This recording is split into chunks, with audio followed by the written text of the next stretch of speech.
Autorickshaw চলতে দেওয়ার দাবিতে চালকদের বিক্ষোভ, সড়ক রেলপথ অবরোধ, দুর্ভোগে যাত্রীরা। খুলে যাব আমার পরীক্ষা।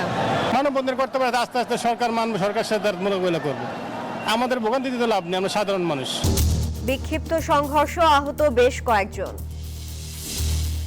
সশস্ত্র বাহিনী দিবসে রাষ্ট্রপতি প্রধান উপদেষ্টার শ্রদ্ধা, ছাত্র আন্দোলনের মাধ্যমে পাওয়া রাষ্ট্র গঠনের সুযোগে কাজে লাগাতে চান ডক্টর ইউনূস। এক যুগ পর বিকালে সেনাকুঞ্জের অনুষ্ঠানে যাচ্ছেন বেগম খালেদা জিয়া, আমন্ত্রণ পেয়েছেন বিএনপির ভারপ্রাপ্ত চেয়ারম্যান তারেক রহমানও।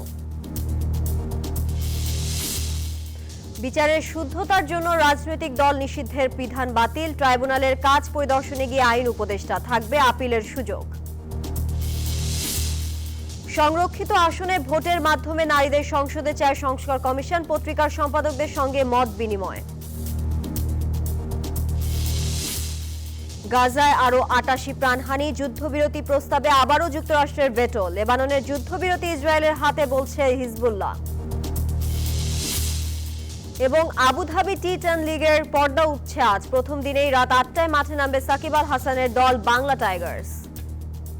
স্বাগত নিউজ 24 সংবাদের সাথে আছি তানিয়া হারুন। দেখছিলেন সংবাদ শিরোনাম, যাচ্ছি পুরো খবরে।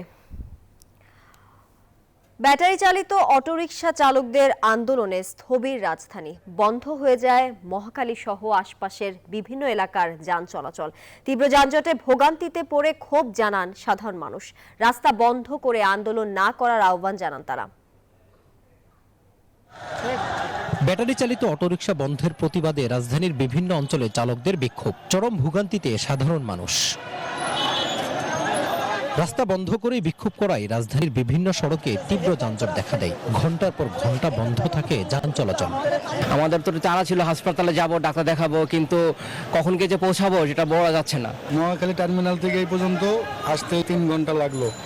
1 ঘন্টা ধরে এখানেই বসে আছি। খুলে যাব আমার পরীক্ষা। বাচ্চা নিয়ে তেজগাঁও যাবো, এখন হাইটে রওনা দিছি। তীব্র যানজটে আটকে থাকা ক্ষুব্ধ যাত্রীরা বলেন, রাস্তা বন্ধ করে আন্দোলন করা সবকিছুর সমাধান নয়, অন্য উপায়ে আন্দোলন করার আহ্বান জানান তারা। এই জিনিসগুলো যদি জনগণের ভালোর জন্য হয়, সেক্ষেত্রে জনগণের ভোগান্তি করে দেন আমার চাহিদা আমি পূরণ করব, এইটার তো কোনো মানে হয় না। মানববন্ধন করতে পারে, আস্তে আস্তে সরকার মানব, সরকার সিদ্ধান্তমূলক বলে করবে। আমাদের ভোগান্তি দিতে লাভ নেই, আমরা সাধারণ মানুষ। কি আন্দোলন, কতটুকু যুক্তি, আমরা কি মনে করবো? আমরা তো প্রায় এই যে 2 ঘন্টাই বসে আছি। অটোরিকশা চালকদের অবরোধে সড়কের পাশাপাশি রেল চলাচলও ব্যাহত হয়েছে। মাজহারুল ইসলাম, নিউজ 24, ঢাকা। সড়কে অটোরিকশা চলতে দেওয়ার দাবিতে ঢাকার রাজপথে বিক্ষোভ করেছেন চালকরা, সড়কের পাশাপাশি রেলপথ অবরোধ করেছেন তারা। কোথাও কোথাও আশ্বস্ত হয়ে সরে গেলেও কোনো কোনো জায়গায় হয়েছে বিক্ষিপ্ত সংঘর্ষ, আহত হয়েছেন বেশ কয়েকজন। ভাঙচুর চালানো হয়েছে ভবনে, হামলা চালানো হয় নিউজ 24 এর গাড়িতেও।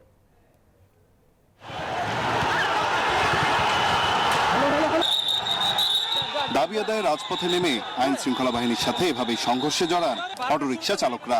মূলত আন্দোলনকারীদের সরে যেতে বলায় আইন শৃঙ্খলা বাহিনীর ওপর হামলা চালায় তারা। ভাঙচুর চালানো হয় রাজধানীর মহাখালী SKS টাওয়ারে, হামলা হয় নিউজ 24 এর গাড়িতেও। আইন প্রয়োগকারী সংস্থার সদস্যদের লক্ষ্য করে ইট পাটকেল ছুড়ে মারেন তারা। প্রধান সড়কে না হলেও পাড়া মহল্লার অলিতে গলিতে চলতে দিতে হবে অটোরিকশা, এমন দাবিতে রাজধানীর মহাখালী, আগারগাঁও, মোহাম্মদপুর, মিরপুর, ড্যামরা, যাত্রাবাড়ি সহ বিভিন্ন এলাকায় অবস্থান নেন 3 চাকার এই যানের চালকরা। গাছ, দড়ি, ইট দিয়ে বন্ধ করে দেয়া হয় যান চলাচল। অটো চলবে, চলছে, এখন আমরা মেন রাস্তা উঠবো না, আমরা ভজনের ভিতরে চালাবো, আমাকে দাবিটা মেনে না। গাড়ি রেখে দেয়, তাইলে আমরা চলবো কিভাবে? চলার তো যে কিস্তি আছে, ফ্যামিলি আছে, গলিতে চলতে দিব, আমরা করে কর্ম করে খাইতে পারবো স্যার। কোর্টেতে লিখিত বাজে দেয় না, কারণ পরবর্তী দললে এটা কি করা যাবে? গাড়ি চলবে, কারণ পরবর্তীতে কখনো যে আটকায় তাহলে কি হবে, সেটা আমরা প্রশ্ন। এদিকে আগারগাঁওয়ে পুলিশ এসে পরিস্থিতি নিয়ন্ত্রণের চেষ্টা চালায়। দীর্ঘক্ষণ কথা বলে আন্দোলনকারীদের আশ্বস্ত করে রাজপথ ছাড়ার অনুরোধ জানান পুলিশ। আমরা তাদের সাথে কথা বলেছি এবং তাদের দাবিগুলি ঊর্ধ্বতন কর্তৃপক্ষের কাছে আমরা উপস্থাপন করব। ইতোমধ্যে তাদেরকে আমরা রাস্তা ছেড়ে চলে যেতে বলেছি। পুলিশের কথায় আশ্বস্ত হয়ে রাজপথ ছেড়ে দেন আন্দোলনকারীরা। তবে অটোরিকশা চালানোর বিষয়ে স্থায়ী সমাধান না দিলে আবারও রাজপথে নামার হুঁশিয়ারি দেন তারা। নাইম আল চিকো, নিউজ 24, ঢাকা। অটোরিকশা চালকদের বিক্ষোভের প্রভাব পড়েছে ট্রেন চলাচলেও। এই বিষয়ে আরো খবর জানাতে যুক্ত হচ্ছেন সহকর্মীরা। শুরুতেই যাচ্ছি গাজীপুরে, সেখানে আছেন সহকর্মী জাহাঙ্গীর আলম। জাহাঙ্গীর, অটোরিকশা চালকদের অবরোধে আপনার ওখানে ট্রেন চলাচলে কি প্রভাব পড়ছে, বিস্তারিত জানাবেন।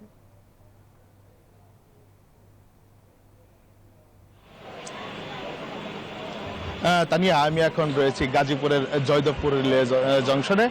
আমি যদি একটু দেখাই যে সকাল 11টার পর থেকে কিন্তু কোনো ট্রেন জয়দেবপুর জংশন থেকে ছেড়ে যায়নি এবং সকাল 11টার থেকে এই পর্যন্ত কিন্তু যাত্রীদের কিন্তু ভোগান্তি চরমে রয়েছে এবং যাত্রীদের সাথে কথা হয়েছে, তারা যেমনটি বলছিলেন যে বৃদ্ধ বয়স থেকে শুরু করে শিশু বাচ্চা পর্যন্ত কিন্তু চরম ভোগান্তিতে রয়েছে এবং অসুস্থ রোগীও কিন্তু রয়েছে যে নিজ নিজ গন্তব্যস্থলে যাওয়ার জন্য তারা কিন্তু 10টা থেকে এখানে এখন পর্যন্ত অপেক্ষা করছে। তাদের এই ভোগান্তি, তারা বলছেন যে তাদের এই ভোগান্তির বা তাদের কখন স্বস্তি পাবে, এই ভোগান্তি কখন শেষ হবে, তারা এমনটি বলছিলেন। তো আমি যদি একটু জানিয়ে রাখি যে গতকাল যে অটো রিক্সা বন্ধ করার চেষ্টা করার পর থেকে যে অবরোধ, সেই অবরোধ কিন্তু প্রভাব কিন্তু গাজীপুরের জয়দেবপুর রেলওয়ে জংশনেও পড়েছে এবং আমি যদি একটু জানিয়ে রাখি যে এখন পর্যন্ত কিন্তু এই রেল রুট কিন্তু এখন অবরোধ রয়েছে এবং কোনো ট্রেন কিন্তু চলাচল করছেন এবং জয়দেবপুর স্টেশনের যে মাস্টার রয়েছে, রেলওয়ে মাস্টার হানিফ আলী, তার সাথে কথা হয়েছে। তিনি যেমনটি বলছিলেন যে রেলওয়ে কর্তৃপক্ষের নির্দেশনায় কিন্তু এখন পর্যন্ত রেল চলাচল বন্ধ রয়েছে এবং তিনি বলছেন যে যখন নির্দেশনা পাবে ঠিক তখনই রেল কিন্তু চলবে। তবে যাত্রীর যে ভোগান্তি, সেই ভোগান্তিটা কিন্তু চরমে রয়েছে। আমি যদি একটু দেখাই যে উত্তরবঙ্গে থেকে ছেড়ে আসা একটি ট্রেন এখনো পর্যন্ত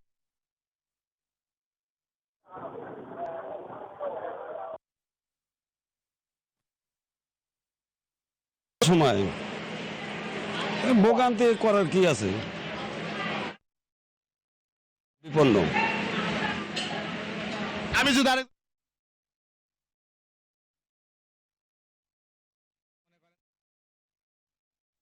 ঢাকাতে ঢোকেই নাই, এখন ওটা রাজশাহীতে যাবে, কখন আসবে এর কোনো ঠিক নাই। আমি তো বাচ্চা কাছে নিয়ে বসে আছি, এটা মানে ভোগান্তির কথা আর কি বলে শেষ করা যাবে না, এটা অনেক কষ্টে আছি আর কি আমরা। আমি যদি আরেকজনের সাথে একটু কথা বলি, আসলে আপনাদের এই যে এত দীর্ঘ টাইম অপেক্ষা করছেন, আপনাদের কেমন ভোগান্তি হচ্ছে? আসলে ভোগান্তি তো অনেক হচ্ছে, এটা তো আসলে বলে শেষ করা যায় না। এটা তো এখন প্রায় প্রতিদিন এরকম হচ্ছে। দেখা যাচ্ছে যেটা 1 ঘন্টা আগে আসার কথা, এটা 3 ঘন্টা পরে আসছে। আমাদের প্রত্যেকটা কাজে আমাদের এরকম ব্যাঘাত ঘটতেছে। এই জন্য আসলে গভর্নমেন্টের কাছে এটা সুরাহা চাই।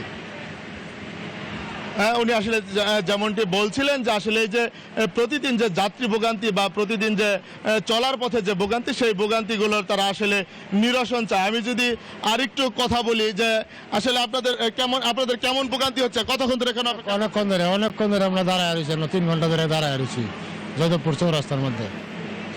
আমরা খুব কষ্ট হইতেছে এখন আমরা যাওয়ার কোনো রাস্তা নাই, কোথায় যাবো? আমরা পকেটে টাকা পয়সাও নাই, যাই আমরা যাই কই? আমরা একটু ব্যবস্থা করে দিন, আমরা একটু যাই, রাস্তা ভাও করে দিন। এছাড়া আমরা রেহাই নাই। এখন আমরা ময়মনসিংহে আইছি, বহু দূরের রাস্তা। সব মিলিয়ে আপনারা কি চাচ্ছেন? অনেক আশা করি। জাহাঙ্গীর, আরেকটি বিষয় আপনার কাছে জানতে চাই। আপনি তো যাত্রীদের ভোগান্তি নিয়ে বলছিলেন, এই বিষয়ে রেল কর্তৃপক্ষ কি বলছে কিংবা ট্রেন চলাচল কখন স্বাভাবিক হবে, কি জানতে পেরেছেন?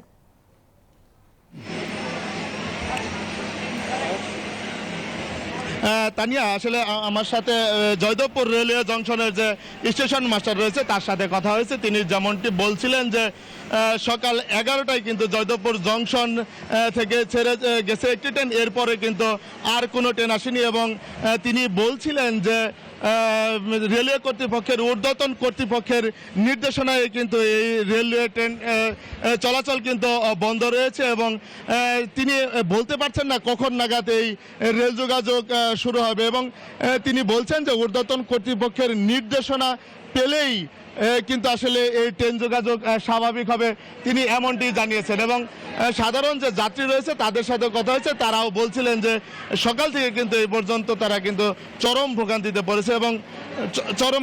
পড়েছে এবং চরম ভোগান্তিতে কিন্তু তারা রয়েছে। তো আমি এই ছিল আমার গাজীপুরের জয়দেবপুর রেলওয়ে জংশন থেকে আমার কাছে সর্বশেষ তথ্য। আমি এখন ফিরে যাচ্ছি কমলাপুরে আমার আরেক সহকর্মী শাওনের কাছে। শাওন। জাহাঙ্গীর আপনাকে ধন্যবাদ জানাচ্ছি আমাদের সঙ্গে যুক্ত থাকার জন্য। দর্শক, এবারে যাচ্ছি কমলাপুর স্টেশনে, সেখানে আছেন সহকর্মী বদরুল আলম শাওন। আমরা গাজীপুরে দেখাচ্ছিলাম যে সেখানে অটোরিকশা চালকদের অবরোধে সেখানকার ট্রেন চলাচলে বিঘ্ন ঘটেছে, শিডিউল বিপর্যয় হয়েছে, যাত্রীদের ভোগান্তি হয়েছে। আপনার ওখানে যাত্রীরা কি বলছেন, তাদের ভোগান্তি সম্পর্কে বিস্তারিত জানাবেন।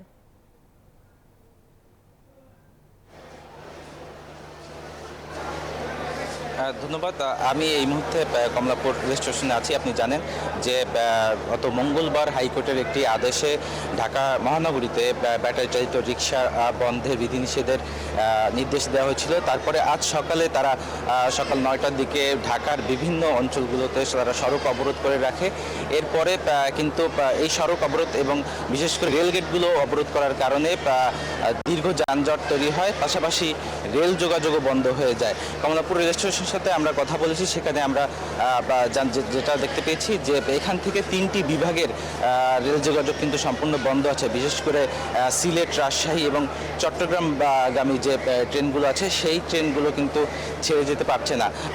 স্টেশনের পক্ষ থেকে যেটা বলা হয়েছে যে এই যে যাত্রীদের নিরাপত্তার কথা বিবেচনা করে আসলে তারা রেল যোগাযোগগুলো বন্ধ রেখেছে। কারণ আপনি জানেন যে গত 18 জুলাই তিতুমির কলেজের যে আপনার তিতুমির কলেজের যে অবরোধ হয়েছিল, সেই অবরোধে কিন্তু রেল লক্ষ্য করে ইট পাটকেল ছোড়ার কারণে যাত্রীরা আহত হয়েছিলেন। আপনি দেখতে পাচ্ছেন যে আমার পেছনে ট্রেনগুলো কিন্তু বন্ধ রয়েছে, অর্থাৎ কোনো ধরনের ট্রেন ছেড়ে যাচ্ছে না। পাশাপাশি স্টেশনে কিন্তু আমরা প্রচুর যাত্রী দেখতে পাচ্ছি যারা আসলে তাদের এই 3 বিভাগে যাত্রার উদ্দেশ্যে তারা এখানে অপেক্ষারত রয়েছেন।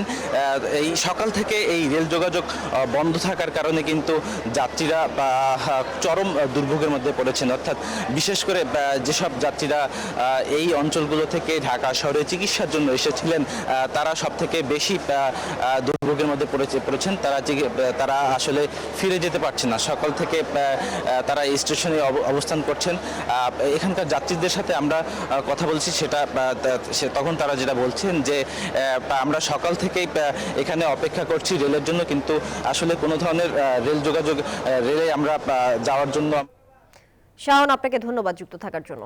সশস্ত্র বাহিনী দিবসে মুক্তিযুদ্ধের বীর শহীদদের প্রতি শ্রদ্ধা জানিয়েছেন রাষ্ট্রপতি মোহাম্মদ শাহাবুদ্দিন ও প্রধান উপদেষ্টা ডক্টর মোহাম্মদ ইউনুস।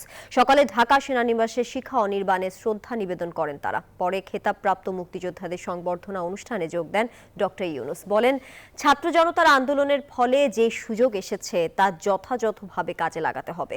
অন্তর্বর্তী সরকার সাম্য ও মানবিকতার ভিত্তিতে দেশ গড়তে প্রতিজ্ঞাবদ্ধ।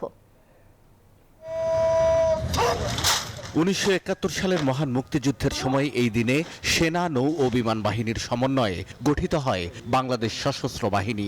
সমন্বিত আক্রমণে শুরু হয় মুক্তিযুদ্ধের চূড়ান্ত বিজয়ের যাত্রা। এই দিনটি পালিত হচ্ছে সশস্ত্র বাহিনী দিবস হিসেবে। সকালে মহান স্বাধীনতা যুদ্ধে সশস্ত্র বাহিনীর বীর শহীদদের প্রতি শ্রদ্ধা নিবেদনের মধ্য দিয়ে বিশেষ দিনটির কর্মসূচির সূচনা করেন রাষ্ট্রপতি মোহাম্মদ শাহাবুদ্দিন। শ্রদ্ধা জানানোর পর রাষ্ট্রপতি কিছুক্ষণ নীরবে দাঁড়িয়ে থাকেন। এরপর শ্রদ্ধা জানান অন্তর্বর্তী সরকারের প্রধান উপদেষ্টা ডক্টর মোহাম্মদ ইউনুস। গৌরবের ইতিহাস রচনার কারিগরদের স্মরণে তিনিও কিছুক্ষণ নীরবে দাঁড়িয়ে থাকেন। প্রধান উপদেষ্টার পর সেনা, নৌ ও বিমান বাহিনীর প্রধানরা শিখা অনির্বাণে শ্রদ্ধাঞ্জলি নিবেদন করেন। দিবসটি উপলক্ষে সেনাবাহিনীর মাল্টিপারপাস কমপ্লেক্সে বীর শ্রেষ্ঠ সহ খেতাবপ্রাপ্ত মুক্তিযোদ্ধা ও তাদের উত্তরাধিকারীদের সম্বর্ধনা অনুষ্ঠানে যোগ দেন প্রধান উপদেষ্টা। উপস্থিত সম্মানিত ডক্টর ইউনুস বলেন, ছাত্র জনতার আত্মত্যাগের বিনিময়ে এই অর্জনকে কাজে লাগিয়ে সুন্দর ও সমৃদ্ধশালী দেশ গড়তে হবে। তিনি বলেন, সাম্য ও মানবিকতার ভিত্তিতে দেশ গড়তে প্রতিজ্ঞাবদ্ধ অন্তর্বর্তী সরকার। নতুন বাংলাদেশ গড়ার যে সুযোগ ছাত্র জনতার সাহস ও আত্মত্যাগের বিনিময়ে আমরা সম্প্রতি অর্জন করলাম, সেটাকে কাজে লাগিয়ে আমাদের সুন্দর ও সমৃদ্ধশালী ভবিষ্যৎ গড়তে হবে। বীর মুক্তিযোদ্ধা ও তাদের উত্তরাধিকারদের কল্যাণে প্রয়োজনীয় সব পদক্ষেপ নেয়ার প্রতিশ্রুতিও দেন প্রধান উপদেষ্টা। সময়ের আবর্তে অধিকাংশ বীর মুক্তিযোদ্ধা আজ বয়সের ভারে ভারাক্রান্ত। সশস্ত্র বাহিনী দিবস উদযাপনকালে দেশের বিভিন্ন স্থানে ছড়িয়ে থাকা বীর মুক্তিযোদ্ধাদের আনুষ্ঠানিকভাবে সম্মান জানানোর ক্ষেত্রে সশস্ত্র বাহিনী বিভাগ, নৌ ও বিমান বাহিনী যে উদ্যোগ প্রতি বছর নিচ্ছে তা নিঃসন্দেহে প্রশংসনীয়। এরপর তিন বাহিনী প্রধানরা প্রধান উপদেষ্টার সঙ্গে সৌজন্য সাক্ষাৎ করেন। শাহ আলী জয়, নিউজ 24, ঢাকা। প্রায় এক যুগ পর সেনাকুঞ্জে সশস্ত্র বাহিনী দিবসের অনুষ্ঠানে যোগ দেবেন বিএনপি চেয়ারপারসন বেগম খালেদা জিয়া। সবশেষ গিয়েছিলেন 2012 সালে।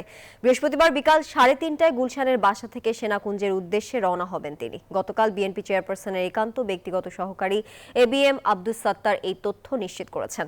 6 বছরের বেশি সময় পর জনসম্মুখে কোনো অনুষ্ঠানে যাচ্ছেন এই সাবেক প্রধানমন্ত্রী। 2009 সালের পর এবারই প্রথম বিএনপির ভারপ্রাপ্ত চেয়ারম্যান তারেক রহমানকেও এই অনুষ্ঠানে আমন্ত্রণ জানানো হয়েছে। এছাড়া আমন্ত্রণ পেয়েছেন মির্জা ফখরুল ইসলাম আলমগীর সহ বিএনপির শীর্ষ নেতারা। সেনাকুঞ্জের সংবর্ধনা অনুষ্ঠানে প্রধান অতিথি হিসেবে উপস্থিত থাকবেন প্রধান উপদেষ্টা ডক্টর মোহাম্মদ ইউনূস।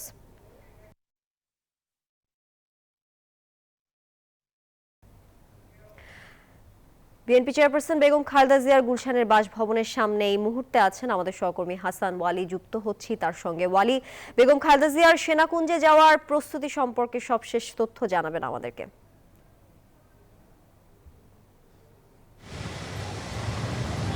আপনাকে ধন্যবাদ। এই মুহূর্তে কিন্তু গুলশানে বেগম খালেদা জিয়ার বাসভবন ফিরোজার সামনে সেনাবাহিনীর একটি দল এসে পৌঁছেছে। একই সঙ্গে একটি অ্যাম্বুলেন্সও রাখা হয়েছে। একটু আগেই বিএনপির স্থায়ী কমিটির সদস্য বেগম খালেদা জিয়ার ব্যক্তিগত চিকিৎসক ডাক্তার AZM জাহিদ হোসেন প্রবেশ করেছেন। তিনি আমাদেরকে জানিয়েছেন বেগম খালেদা জিয়ার শারীরিক অবস্থা এই মুহূর্তে কিছুটা স্বাভাবিক রয়েছে, যেহেতু বিএনপির প্রতিষ্ঠাতা শহীদ প্রেসিডেন্ট জিয়াউর রহমান ছিলেন সেনাপ্রধান। সেনাবাহিনীর সঙ্গে একটি নিবিড় সম্পর্ক রয়েছে এবং সে কারণেই শারীরিক অসুস্থতা নিয়েও আসলে বেগম খালেদা জিয়া আজকে এই সশস্ত্র বাহিনী দিবসের আয়োজনে যাচ্ছেন। এই মুহূর্তে কথা বলছেন, আমরা দেখছি বিএনপির প্রেস উইংয়ের সদস্য। আমরা একটু তার সঙ্গে কথা বলতে চাই। তাদের মধ্যে আলাদা একটা উচ্ছ্বাস যে আমরা ম্যাডাম খালেদা জিয়াকে অনেকদিন পর এভাবে দেখতেছি, ওইটা হলো আমাদের সবার মধ্যে একটা উচ্ছ্বাস। আর আমরা অপেক্ষা করতেছি চেয়ারপারসন কখন রওনা দেবেন। আর যেহেতু ব্যক্তিগত চিকিৎসক ডাক্তার জাহিদ ভাই শারীরিক বিষয়টা বলবেন, আমি ওই বিষয়টা বলতে পারবো না। আর সবার কাছে দোয়া চাই যেন ম্যাডাম সুষ্ঠুভাবে যান এবং সেই অনুষ্ঠান। যেমনটা আসলে আমরা শুনছিলাম যে তিনি বলছেন যে একটু পরে আসলে রওনা দেবেন। ডাক্তার AZM জাহিদ হোসেন একটু আগে ভেতরে প্রবেশ করেছেন। যেমনটা আসলে আমরা একটু আগেও বলছিলেন শাহরুল কবির খান, বিএনপির প্রেস উইংয়ের সদস্য, মিডিয়া সেলের সদস্য।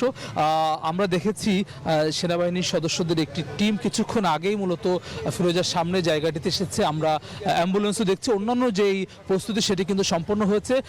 এখানে কিন্তু অন্যান্য যেমন আমরা দেখি হাসপাতালে যাওয়া আসার ক্ষেত্রে নেতাকর্মীদের এক ধরনের ভিড় থাকে, তেমনটি কিন্তু আমরা আজকে দেখিনি। অর্থাৎ আজকে সেনাবাহিনীর সদস্যদের প্রটোকলেই আসলে বেগম খালেদা জিয়া সেনাবাহিনীর যে সশস্ত্র বাহিনীর যে অনুষ্ঠান, সে অনুষ্ঠানে যোগ দেবেন। যার ফলে কিন্তু একেবারে নিরাপত্তা চাদর যেটিকে বলে সেনাবাহিনীর তরফ থেকে, সেটি নিশ্চিত করা হয়েছে। কিছুক্ষণ পরে 3:30 নাগাদ ফিরোজা থেকে বের হওয়ার কথা রয়েছে। আমরা জানি 4টায় অন্তর্বর্তী সরকারের এই আজকের প্রথম অন্তর্বর্তী সরকারের প্রধান উপদেষ্টা ডক্টর ইউনূস সহ অন্যান্যরা রয়েছেন।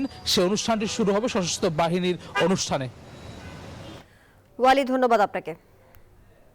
বিচারের শুদ্ধতার জন্য কোনো রাজনৈতিক দল নিষিদ্ধের বিধান ট্রাইব্যুনাল অধ্যাদেশে রাখা হয়নি, এমনটি জানিয়েছেন আইন উপদেষ্টা ডক্টর আসিফ নজরুল। সকালে আন্তর্জাতিক অপরাধ ট্রাইব্যুনালের কাজ পরিদর্শন শেষে তিনি একথা জানান। সবার সাথে কথা বলে এটা করা হয়েছে বলেও জানান তিনি। উপদেষ্টা বলেন, বিচারের শুদ্ধতার জন্য এই অধ্যাদেশ আইনে কিছু ক্ষেত্রে আপিলের বিধান রাখা হয়েছে। ট্রাইব্যুনাল পরিদর্শনকালে আরও উপস্থিত ছিলেন চিফ প্রসিকিউটর ও শিল্প উপদেষ্টা। গতকাল বুধবার আন্তর্জাতিক অপরাধ ট্রাইব্যুনাল অধ্যাদেশের সংশোধনী প্রস্তাবের খসড়া অনুমোদন দেয় উপদেষ্টা পরিষদ। শুদ্ধতা রক্ষার জন্য রাজনৈতিক দলের ইস্যু আনা উচিত না, আমি কালকেই বলেছি ভাই। আপিলের অনুমতি রাখা হয়েছে অন্তর্বর্তীকালীন আদেশের বিরুদ্ধে, এটা বিচার বিলম্বিত করা শামিল কিনা অনেকেই মনে করছেন এটা কোনো চক্রান্ত, মানে জুলাই আগস্টের বিপ্লবের সাথে এটা বিচারের শুদ্ধতার জন্য করা হয়েছে এবং খুব সীমাবদ্ধ ক্ষেত্রে। বিএনপি অফিসে হামলার মামলায় ঝালকাঠি 1 আসনের সাবেক এমপি ব্যারিস্টার শাহজাহান ওমরকে গ্রেফতার করেছে পুলিশ। বৃহস্পতিবার সকাল 9:45টার দিকে রাজাপুর থানায় নিজ বাসভবনে হামলার মামলা করতে গেলে 2023 সালে বিএনপি অফিসে হামলা মামলার আসামি হিসেবে তাকে গ্রেফতার করে পুলিশ। জানা যায় বুধবার সন্ধ্যায় রাজাপুর উপজেলা বিএনপি তার বিরুদ্ধে বিক্ষোভ মিছিল করে। পরে তার বাসভবনে ভাঙচুরের ঘটনা ঘটে। 2023 সালের 4 ডিসেম্বর কাঠালিয়া থানা বিএনপি অফিসে অস্ত্রসহ প্রবেশ করে নেতাকর্মীদের মারধরের ঘটনায় শাহজাহান ওমর সহ 10 জনের নামে মামলা করে স্থানীয় বিএনপি।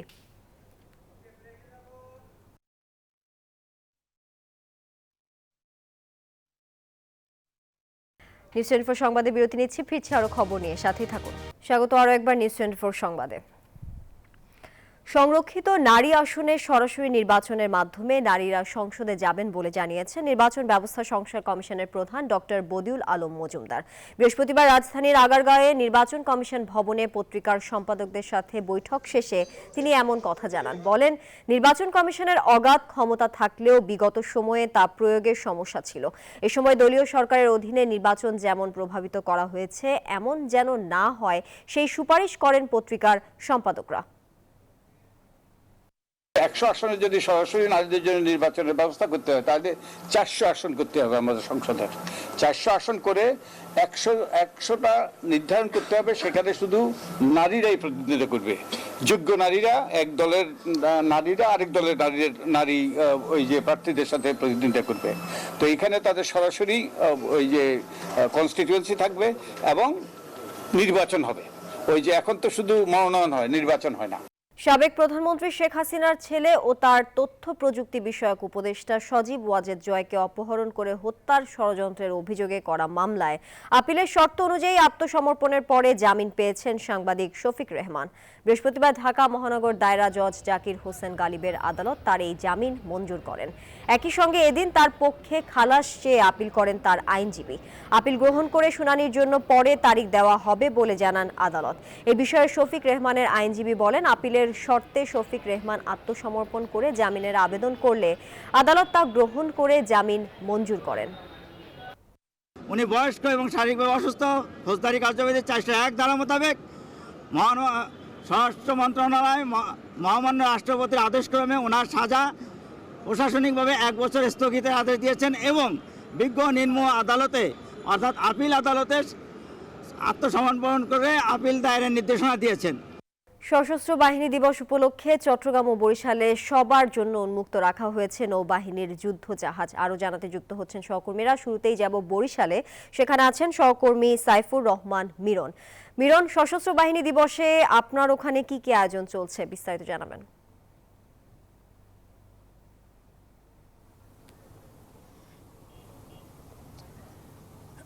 ধন্যবাদ তানিয়া, আপনি ঠিকই বলেছেন, আজকে সশস্ত্র বাহিনী দিবস। সেই উপলক্ষে সারা দেশের বিভিন্ন নৌঘাটির মতো বরিশালেও কিন্তু বাংলাদেশ নৌবাহিনীর একটি যুদ্ধ জাহাজ বরকত নৌবাহিনীর যে জাহাজটি বরকত সেটি কিন্তু বরিশাল বিএডব্লিউটি এর ঘাটে নোঙর করা আছে।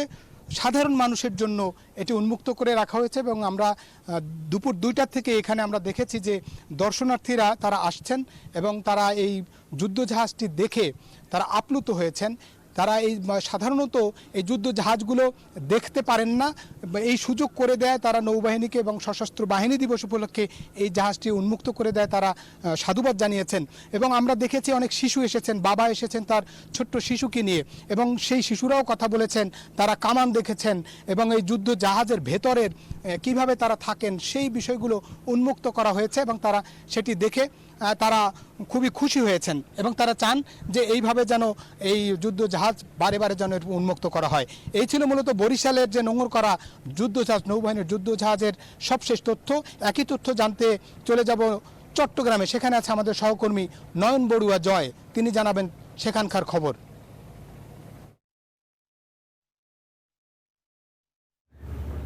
ধন্যবাদ মিরন আপনাকে। আপনি যেমনটা বরিশালে নেভি যেখানে ঘাট আছে সেখানে যে জাহাজ রাখা হয়েছে যুদ্ধ জাহাজ, সশস্ত্র বাহিনী দিবস উপলক্ষে। তো এখানেও কিন্তু আমরা দেখছি চট্টগ্রামেও আমরা দেখতে পাচ্ছেন এখানে সশস্ত্র বাহিনী দিবস উপলক্ষে জাহাজ ডাকা হয়েছে। তো আমরা যে জাহাজটা দেখাতে পাচ্ছি যুদ্ধ জাহাজ, সেই যুদ্ধ জাহাজে নাম হলো সমুদ্র অভিযান। এই অভিযানে যারা দর্শনার্থী আছে আমরা দেখছি তারা দর্শনার্থীদের উপস্থিতি কিন্তু আমরা এখানে চোখে পড়ার মতো। তো এখানে প্রতিবারে যখন সশস্ত্র দিবস আসে তখন কিন্তু এখানে আমরা দেখি তাদের এখানে দর্শনার্থীদের রাখা হয়। তো আজও তার কোনো ব্যতিক্রম আমরা দেখছি না। নৌবাহিনীর যারা উচ্চ পদস্থ কর্মকর্তা যারা আছে তারাও কিন্তু উপস্থিত আছে। দেখতে পাচ্ছেন এখানে যারা দর্শনার্থী তারা জাহাজের মধ্যে উঠতে পেরেছে, তার কারণে তারা খুব খুশি। আমরা একটু জানতে চাচ্ছি কেমন লাগছে আপনার এখানে জাহাজে? জয়, ধন্যবাদ আপনাকে যুক্ত থাকার জন্য। দর্শক, সশস্ত্র বাহিনী দিবসের আয়োজন সম্পর্কে বিস্তারিত জানাতে যুক্ত ছিলেন আমাদের সহকর্মীরা। নিউজ 24 সংবাদের এই পর্যায়ে আবারও বিরতি নিচ্ছি, সাথেই থাকুন। নিউজ 24 সংবাদে স্বাগত আরও একবার। রামপাল ও রূপপুর প্রকল্প সহ দ্রুত সব রেন্টাল চুক্তি বাতিলের দাবি জানিয়েছেন অর্থনীতিবিদ আনু মোহাম্মদ। বলেন, আদানির সঙ্গে চুক্তি বাংলাদেশের স্বার্থ বিরোধী। সকালে জাতীয় প্রেস ক্লাবে এক আলোচনা সভায় এসব কথা বলেন তিনি। জ্বালানি, বিদ্যুৎ ও গ্যাস সহ বিভিন্ন ক্ষেত্রে দাম বৃদ্ধিতে বিশ্বব্যাংকের ভূমিকা ও শেখ হাসিনা সরকারের সময় নেওয়া উদ্যোগ বিবেচনা ও বাতিলের দাবিও জানান তিনি। বলেন, এসব ক্ষেত্রে বিদেশিদের ওপর নির্ভরতা কমানো উচিত। বাপেক্সের মাধ্যমে গ্যাস অনুসন্ধানের পরামর্শও দেন তিনি। অভিযোগ করেন, সরকার 100 দিন পার করলেও আন্তর্জাতিক সম্পর্কে তেমন সাফল্য দেখাতে পারেনি। আমরা রামপালে কি কি ধরনের ক্ষতি বাংলাদেশের জন্য সেটা বিস্তর গবেষণা হয়েছে এবং সেগুলো সব কাগজপত্র আমাদের কাছে আছে এবং সরকারের কাছেও থাকার কথা। রূপপুর পারমাণবিক বিদ্যুৎ প্রকল্প বাংলাদেশের জন্য কতটা ভয়াবহ সেটা নিয়েও লেখালেখি আছে এবং সেটা নিয়ে আমাদের একটা বইও প্রকাশিত হয়েছে। তো এইগুলোর ভিত্তিতে এই সরকারের পক্ষে খুবই সম্ভব যে এটা বাতিল করার একটা প্রস্তুতি গ্রহণ করা। সেটা সরকার এখন পর্যন্ত এই বিষয়ে আমরা কিছু শুনি নাই। সশস্ত্র দিবস উপলক্ষে সেনাকুঞ্জের অনুষ্ঠানের বিস্তারিত জানাতে যুক্ত হচ্ছেন সহকর্মী মারুফা রহমান। মারুফা, আপনার কাছে সেনাকুঞ্জের অনুষ্ঠানের আয়োজন সম্পর্কে জানতে চাই, আর অতিথি হিসেবে কারা উপস্থিত থাকবেন?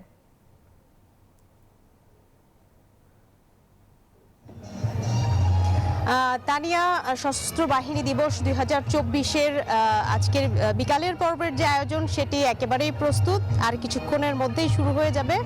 আপনি জানেন যে আজকে এখানে প্রধান উপদেষ্টা ডক্টর মোহাম্মদ ইউনূস এবং বিএনপি চেয়ারপারসন বেগম খালেদা জিয়া সহ 3 বাহিনীর এবং রাজনৈতিক অঙ্গনের, বিচার অঙ্গনের বিভিন্ন যারা নেতৃবৃন্দ রয়েছেন এবং দেশের শীর্ষ ব্যক্তিত্ব, তারা সবাই এখানে আমন্ত্রিত অতিথি হিসেবে। আপনি দেখছেন যে মঞ্চ প্রস্তুত, এবং আমি যদি পুরো আবহটি আপনাকে দেখাতে চাই তাহলে আপনি দেখবেন পুরো সেনাকুঞ্জ জুড়ে একেবারে একটি উৎসবের আমেজ।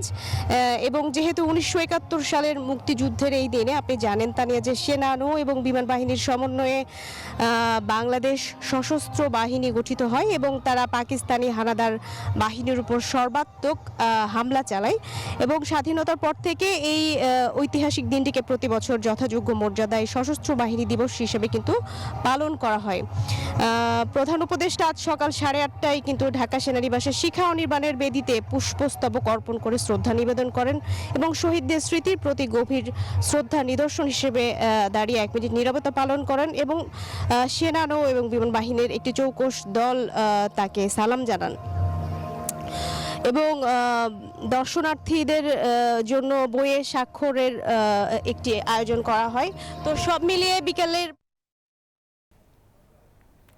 মারুফা, আপনাকে ধন্যবাদ যুক্ত থাকার জন্য সেনাকুঞ্জ থেকে। দর্শক, সেনাকুঞ্জের বিকালের আয়োজনের প্রস্তুতি সব সম্পন্ন হয়েছে, সেই বিষয়ে বিস্তারিত জানাচ্ছিলেন মারুফা রহমান। সংবাদে এ পর্যায়ে আবারও বিরতি নিচ্ছি, সাথে থাকুন। নিউজ 24 সংবাদে স্বাগত আরও একবার। দর্শক, যেমনটা শুরুতে জানাচ্ছিলাম, ব্যাটারি চালিত অটোরিকশা চালকদের আন্দোলনের স্থবির রাজধানী, সেই বিষয়ে আবারও আপনাদেরকে জানাতে চাই। যুক্ত হচ্ছেন সহকর্মী মাজহার ইসলাম, তিনি আছেন মহাখালীতে। মাজহার, মহাখালীতে সড়ক অবরোধ কি এখনো আছে কিনা, কি পরিস্থিতি দেখছেন এই মুহূর্তে?